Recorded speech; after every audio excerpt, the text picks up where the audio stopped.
Now, the Kentucky Derby is live on Racing UK this Saturday night.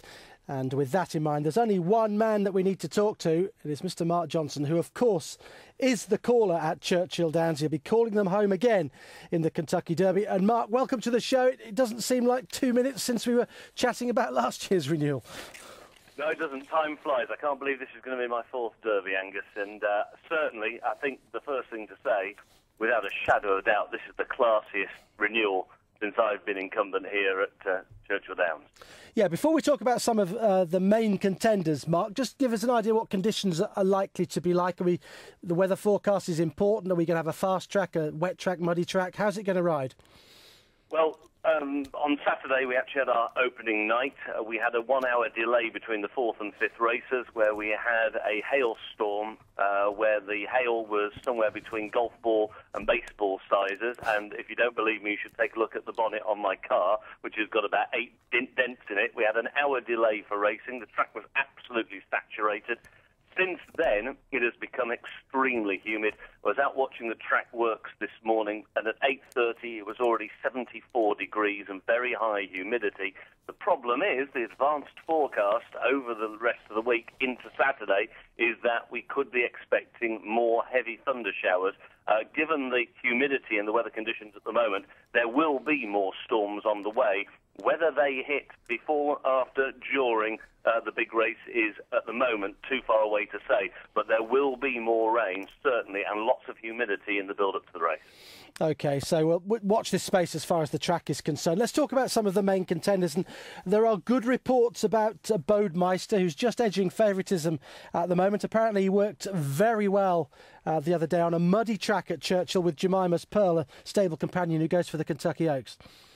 Yeah, absolutely. Jemima's Pearl, by the way, looks really, really well and probably looks as well as any of Bob Baffert's horses at all who's actually currently stabled here. The one thing we should definitely say before we go any further is that the pronunciation of this horse is Bodemeister because the horse is actually named after Bob Baffert's son, Bodie. Ahmed Zayat is, of course, one of Bob's longest-standing patrons, and so it is definitely Bodemeister that we've got to call it. He did work well. He's not a very good-looking horse.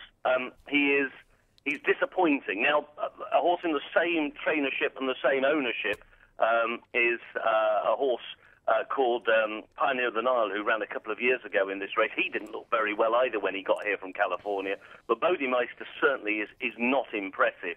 He didn't really work very well the first time he stepped out on the track when he did a very light piece on the opening morning after he'd got off the aeroplane. But when he worked with his distaff stablemate a couple of days ago, he worked a lot better. But it has to be said, he still doesn't smack me as being a typical Baffert horse, and certainly at 4-1 with William Hill as you've got him at the moment. I think there's every reason to take on Bodemeister and Union Rags. I think they are at the moment very, very false at the top end of this market. I can see why they are, but certainly I wouldn't be rushing into back either of them, and certainly Bodemeister, there are far more impressive horses on the backside at the moment. Having said that, Mark, he was pretty impressive when he won the Arkansas Derby, wasn't he? And he's posted 3 triple-digit buyer figures already, more than any other horse in the field. Yes, he has indeed. You're absolutely right, Angus. You're the figures man, and there's very few horses that ever break a maiden and clock a triple-digit buyer figure, but he managed to do that. He's run a 101, a 102, and a 105. He is extremely strong on the figures. That was a 9.5 length romp in the Oaklawn feature, the Arkansas Derby Grade 1, where he beat a horse called Secret Circle. Stabler Cat, who actually worked this morning for Steve Asmussen in the very early hours this morning under the floodlights, he was back in third. He might improve a little bit for that. I just wonder whether Bodemeister's run style is going to be prejudiced here.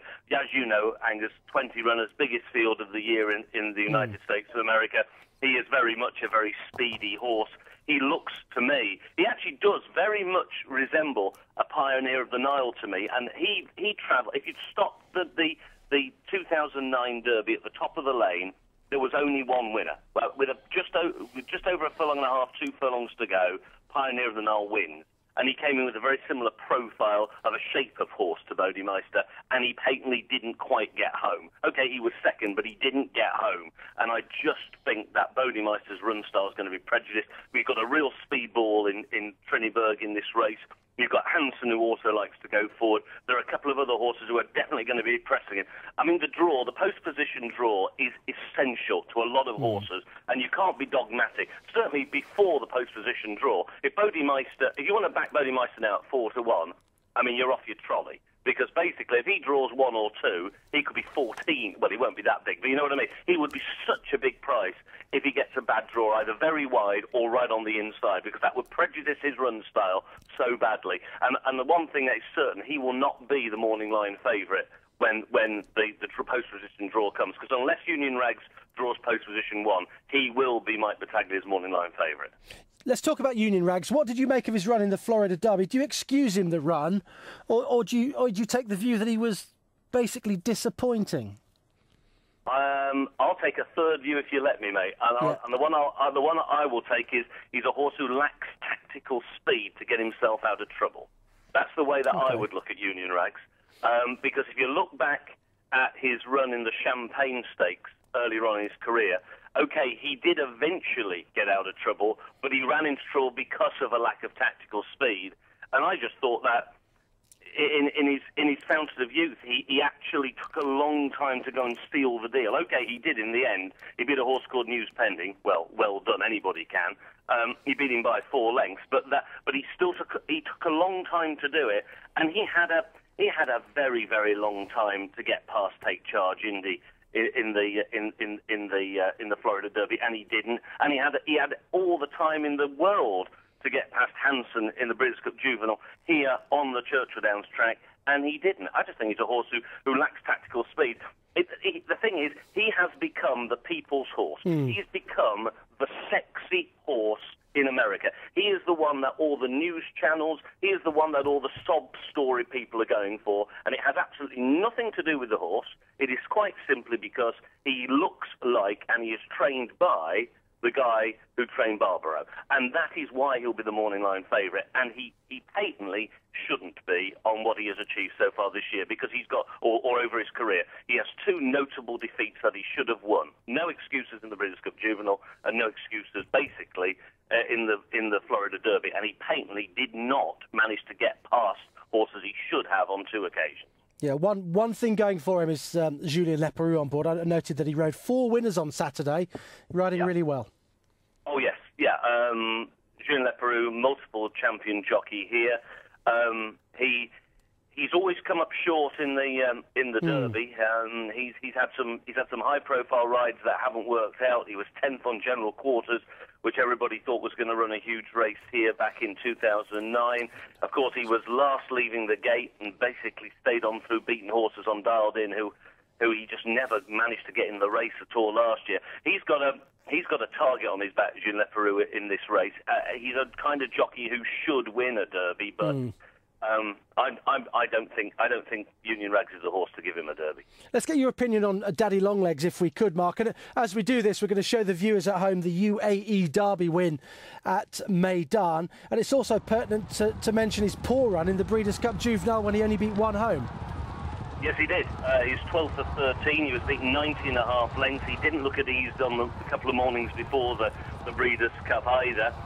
He was ridden by Ryan Moore on that occasion. He had a wide post, which did prejudice his performance at Churchill Downs. In this race, what do we think he's finding at the end of the race? Are they closing him down? Is he getting a little bit leg-weary? He's the horse who's got a victory over the furthest distance of ground of any horse in this Derby. He's won over 1 mile and 3/16, i.e. this race 1 mile and 1.5.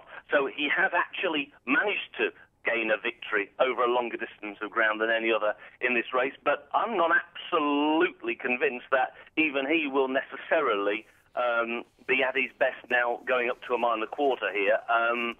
He did not look at all at home on this track when he came here in the fall. I think he's an intriguing horse, and I think he might well probably beat more horses than beat him, but I still find it very, very difficult to see him finishing in the top 5 or 6. I really do. I hope he does. It's a long time since we've had a European who's hit the board in this race, and it would be great for the race, but he'd have to show a hell of a lot more than he did at the Breeders' Cup, and he patently didn't handle the track then. Yeah, no, I echo those sentiments, Mark. I don't think he likes dirt, but we'll see how he gets on. You don't like Bodemeister that much, nor Union Rags. What do you like in the race? Give us a couple. I think Gemologist is a decent backable price at 7 to 1. He's a perfect 2 for 2 right. at Churchill Downs. He is the winner of the Wood Memorial. Mm-hmm. There was a lot. Talk about having a moment of deja vu when you watched that Wood Memorial at Aqueduct back on the 7th of April. You had Gemologist and you had a horse in blue on the outside coming to try and tag him in Alpha, and it really you were remembering Tisnow, his sire, turning away the Godolphin horse and wins it for America just a month after 9/11. There's a lot about his dad about Gemologist. He's a horse who's got a big heart. He represents Todd Pletcher. He got the hoodoo off his back when he won, of course, with Super Saver a couple of years ago. This is a horse who's taking a similar route. Don't be put off by the fact that Johnny V doesn't ride this horse. It's Javier Castellano, because basically Pletcher wanted his jockeys, and no pun intended, to pledge their allegiance to a horse in the barn at the beginning of the year. Johnny V had first shot. He went with the horse Algorithms, who's now not on the Derby Trail, so he now doesn't ride for Pletcher. He doesn't ride El Padrino. It'll be Rafael Bejarano. Johnny V went the day well, the former Ed McMahon trainee, now with Graham Motion in the same colours, the same barn that won this race 12 months ago with Animal Kingdom. So Javier Castellano has really got on well with Gemologist. He's definitely playable at 7 to 1. Doulahan, who's Irish-owned, but just looks like a big kid. He's gawky. And I think he's an all-weather horse. He hates dirt, even though he comes. One of his best runs could be argued to be his fourth placing in the Breeders' Cup Juvenile. I think he fell into that place. I don't like him. I do like Hanson at 14. Some people think he won't stay, but he's a bit like Gemologist. By gum, he's game. He really points a toe. When others came at him in the Breeders' Cup Juvenile, he just turned them away. He's been training really well at Trackside, which is a former racetrack which Churchill Downs owns, which is a property about 2 miles from Churchill Downs itself. It's the same surface as Churchill Downs, but it is now used purely as a training track. He's trained by Mike Maker, who's got a very good record, champion trainer here on multiple occasions at Churchill. He worked really well with a horse called Derby Kitten, one of the Ramsey horses, who ran in last year's Derby and is a legitimate older stakes horse. He actually jumped in for a piece of work with Hanson at Trackside the other day on Saturday morning and worked really well. Ramon Dominguez, the enforcer from New York, has got the ride on him now, as he was when he won the Gotham. I was not surprised he lost the Bluegrass, because often horses who've got form on the Turfway Polytrack don't actually reproduce that necessarily in races at Keeneland. And the thing about horses like Hanson and like Gemologist, but certainly more Hanson, he did not have to win that race. It was a prep race. And when you look at like the Bodemeister of this world, to get his ticket to the Derby, he had to win in Arkansas. He had to be 100%. That was a target for Bodemeister. He had to win to get enough money to get into the race. Hanson, it was a prep run. He looked in the paddock. He looked as though he was carrying condition. It would be a step up for him when he gets to the paddock at Churchill Downs. I think he's the forgotten horse of the race at 14 to 1. I really do. And Daddy Knows Best, which is one of the two Steve Asmussen horses, he's 20 to 1. He put in a very solid win when he won in the Sunderland Derby, same race that, of course, produced Mind That Bird a couple of years ago. He's a big price. And the other horse of Steve Asmussen, Saber Cat, I think he could easily overtake Bodemeister when he was from being third in Arkansas. And at the moment, I do know he's not on that list there. He's on the bar price, but looking on their website, I believe that William Hills have Saber Cat at 33 to 1. So he's another horse who, if you're playing exotically, if you want to get involved in some of the big American bets, the obviously Exactus trifectas, Saber Cat, actually both of the two Asman horses, I think, Daddy Knows Best and Saber Cat could be two horses very much to consider at big prices. Great stuff, Mark. Thanks very much indeed. We're going to have to get back to Kempton for our next race from there, but no doubt we'll speak to you again before the event itself, and all the best in the lead-up. Thanks very much, Angus. Look forward to it. Cheers, mate. And a reminder that the 138th Kentucky Derby will be live on Racing UK on Saturday night. Myself, James Willoughby and Dave Gutfriend taking you through the Kentucky Derby on Saturday.